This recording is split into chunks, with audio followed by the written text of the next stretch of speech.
OBC সংরক্ষণে বদল, ৬৬টি জাতির জন্য নতুন নির্দেশিকা জারি করল রাজ্য। Hi everyone, welcome back to my channel অঞ্জনার ব্যঞ্জনা। বন্ধুরা, তোমাদের সকলকে আমার এই ছোট্ট ইউটিউব চ্যানেলে স্বাগত জানাই। পশ্চিমবঙ্গ সরকারের অনগ্রসর শ্রেণী কল্যাণ দপ্তর থেকে ওবিসি সংরক্ষণ নিয়ে একটি গুরুত্বপূর্ণ প্রশাসনিক নির্দেশিকা জারি করা হয়েছে। এই সিদ্ধান্তের ফলে রাজ্যের সরকারি চাকরিতে নিয়োগ ও পদোন্নতির ১০০ পয়েন্ট রোস্টারে বড় ধরনের পরিবর্তন আসছে। গত ১৮ই মে ২০২৬-এ অনগ্রসর শ্রেণী কল্যাণ দপ্তরের সচিব সঞ্জয় বানসাল এই বিজ্ঞপ্তিটি প্রকাশ করেন। মূলত কলকাতা হাইকোর্টের ডিভিশন বেঞ্চের ২০২৪ সালের ২২শে মের রায় মেনে চলতেই রাজ্য সরকার এই পথে হেঁটেছে। এর ফলে ওবিসি সংরক্ষণের পুরনো নিয়মে বড়সড় রদবদল ঘটল। রাজ্যপালের নির্দেশ মেনে ২০২৫-এ জারি হওয়া বেশ কিছু সরকারি নির্দেশিকা এখন থেকে কার্যকর থাকছে না। সুপ্রিম কোর্ট ও হাইকোর্টের আইনি লড়াইয়ের পর যে নোটিফিকেশনগুলো বাতিল করা হয়েছে সেগুলি হলো: ১. ৮ই মে ২০২৫ তারিখের নোটিফিকেশন, ২. ২৭শে মে ২০২৫ তারিখের নোটিফিকেশন, ৩. ৩রা জুন ২০২৫ তারিখের দুটি পৃথক নোটিফিকেশন, ৪. ১২ই জুন ২০২৫ তারিখের নোটিফিকেশন।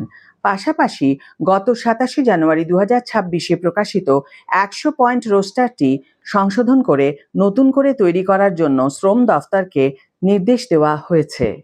৬৬টি জাতির জন্য ৭% সংরক্ষণ। কলকাতা হাইকোর্টের রায় অনুযায়ী ২০২৪ সালের আগে রাজ্য সরকারের ওবিসি তালিকায় থাকা ৬৬টি জাতিকেই কেবল বৈধ বলে মানা হচ্ছে। আগে রাজ্যে ওবিসি এ 10% এবং ওবিসি বি 7% মিলিয়ে মোট 17% সংরক্ষণের নিয়ম ছিল, যা এখন আর বহাল থাকছে না। পরিবর্তিত নিয়ম অনুযায়ী ওই ৬৬টি ওবিসি জাতি সরকারি চাকরি এবং বিভিন্ন পদে এখন 7% হারে সংরক্ষণের সুবিধা পাওয়া যাবে। হিন্দু এবং মুসলিম উভয় সম্প্রদায়ের মানুষই এই তালিকায় রয়েছেন। সাধারণ মানুষ যাতে সহজেই নিজেদের জাতের অবস্থান যাচাই করতে পারেন, তার জন্য নতুন বিজ্ঞপ্তির সঙ্গে ৬৬টি জাতির তালিকাও দিয়ে দেওয়া হয়েছে। এখন প্রশ্ন হলো, সরকারি চাকরিতে কি প্রভাব পড়বে? এই নতুন রোস্টার কার্যকর হওয়ার ফলে সরকারি নিয়োগ প্রক্রিয়া ও ভ্যাকেন্সি পূরণের পদ্ধতিতে বড় প্রভাব পড়বে। সব নিয়োগকারী কর্তৃপক্ষকে এখন থেকে নতুন 7% সংরক্ষণের হার মেনেই প্যানেল বা রোস্টার সাজাতে হবে। যেসব চাকরি প্রার্থী নতুন করে ফর্ম ফিল আপ করছেন বা যাদের ইন্টারভিউ এখনো বাকি, তাদের জন্য এই ৬৬টি জাতির তালিকাটি বেশ গুরুত্বপূর্ণ। আইনি জটিলতা এড়াতে দফতরগুলোকে তাদের পুরনো রোস্টার পয়েন্ট নতুন করে গুছিয়ে নিতে হবে। তাহলে চাকরি প্রার্থীদের কি করণীয়? চাকরি প্রার্থী যদি ওবিসি ক্যাটাগরির অন্তর্ভুক্ত হন, সবার আগে দেখে নিতে হবে নিজের জাতি ওই ৬৬টি বৈধ তালিকায় আছে কি না। অনগ্রসর শ্রেণী কল্যাণ দপ্তরের পোর্টালে বা শ্রম দপ্তরের নতুন রোস্টার নোটিশে এই তালিকাটি দেওয়া হয়েছে।